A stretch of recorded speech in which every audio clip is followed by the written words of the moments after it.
Hello everyone welcome to my channel पिला माने आज वीडियो रे तुम मानकर सप्तम श्रेणी संस्कृत बहिर प्रहेलिका अर्थात पहली बा उत्तर कुह ए प्रहेलिका टिकु पढिबा बुझिबा यार अर्थ गुडिक एवं यार प्रश्न उत्तर गुडिक मध्ये आलोचना करनेबा। प्रथमे पढि नेबा देखो पिला माने कस्तूरी जायते कस्मात् अर्थात कस्तूरी काहा ठारु जात हुए कस्तूरी मृग ठारु बा मृगात ओडिया रे कहबा मृग ठारु कस्तूरी जात हुए सेई भली कहंती करिणाकुलम किए हाथी मानकर कुल को हत्या करे सिंह हाथी मानकर कुल को हत्या करे से भली किं कुर्जात कातर युद्धे कातर माने भीरु बा का पुरुष जहा को कहा जाए कि कुर्जात कातरो युद्धे तो भीरु युद्ध रे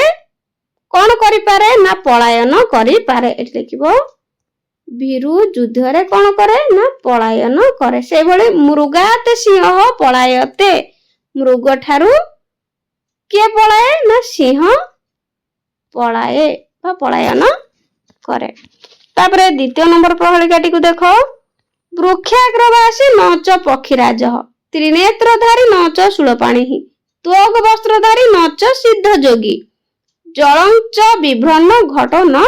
मेघ। तो यार ओडिया अर्थ को बुझिया प्रथमे वृक्षाग्रवासी नच पक्षीराज वृक्षर अग्रभागरे बा गछर अग्रभागरे रहुछि मात्र पक्षी श्रेष्ठ नुहे त्रिनेत्रधारी नच शूलपाणी तीनोटी आखि अच्छी मात्र शूलपाणी माने शिव नुहे त्वग वस्त्रधारी नच सिद्ध जोगी त्वग वस्त्रधारी अर्थात चमड़ा वस्त्र धारण करिछि हेले सिद्ध जोगी नुहे जलंच विभ्रन्न घट न मेघ जल धारण करिछि घट नुहे कि मेघ मध्य नुहे। तो पिला माने एहा होछि कोन ना नारिकेल केळ जहा को ओडिया रे कहा जाउची नडिया। तापरे तृतीय नंबर श्लोक देखो तृतीय नंबर किछि प्रश्न पचारिछि कं संजघान कृष्ण तो देखो एठी देछि कं संजघान कृष्ण एठी देछि कंस तो कंस होछि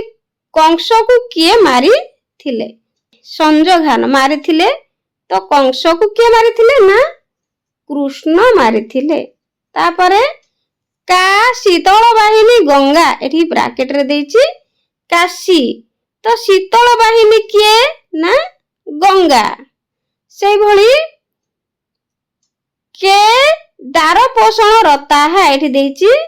के दार यार अर्थ होछि दार पोषणकारी किए ना के पिला माने पुरुष से भली कं बलवंतं न बाधते शीतम एटी दे देछि ब्रैकेट रे कंबल कंबलधारी लोक को कौन बाधे नाही ना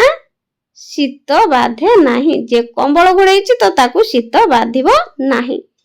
तापरे देखो पिला माने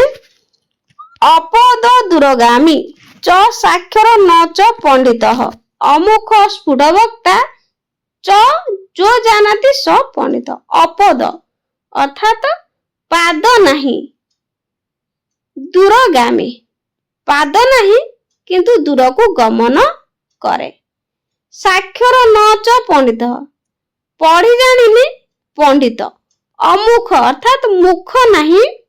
स्फुट वक्ता अर्थात यथार्थ वक्ता बा कथा कहि पारे मुह नाही किंतु कथा कहि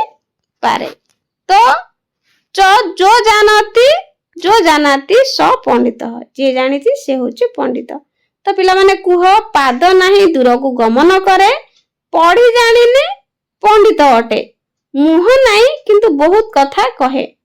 आउ ताकू जे जाने से होछि पंडित। यार अर्थ होछि पिला माने पत्रम अर्थात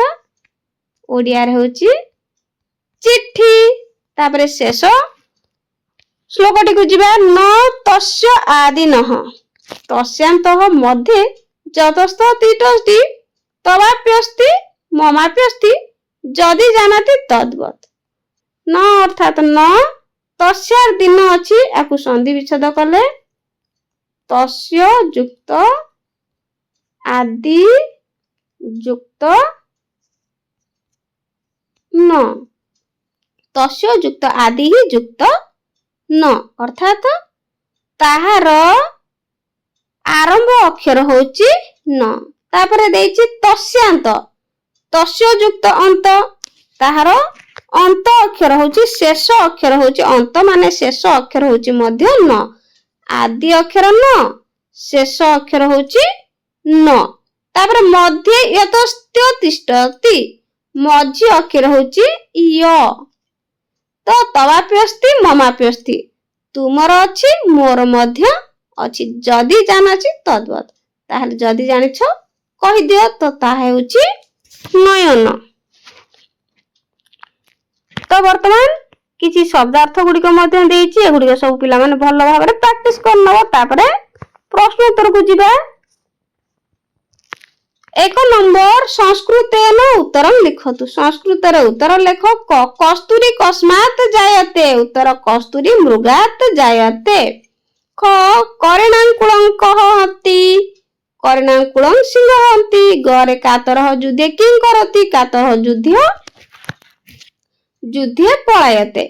घरे कृष्णः कं संजघान कृष्णः कंसं संजघान मोरे कं बलवन्तं न बाध्यते शीतम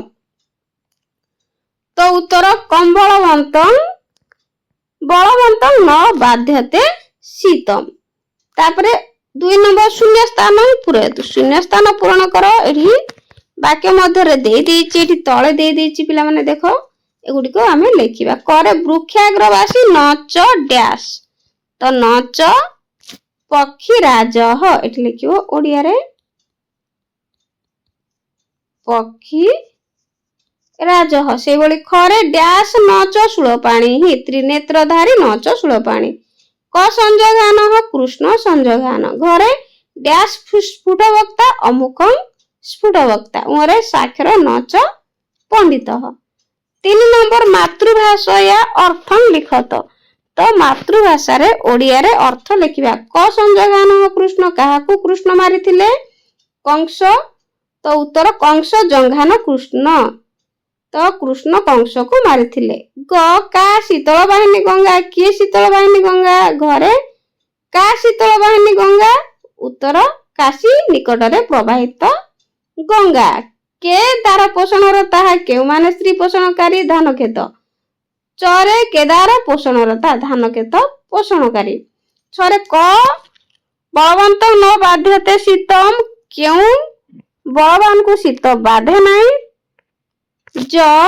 कंबलवंत न बाधते शीतम कंबलधारी को शीत बाधे नहीं। तो बहुत सुंदर पहलकाटी प्रश्न तो गुडी आलोचना कले वीडियो केमति लागिला कमेंट रे निश्चित जणाइबे। Thank you.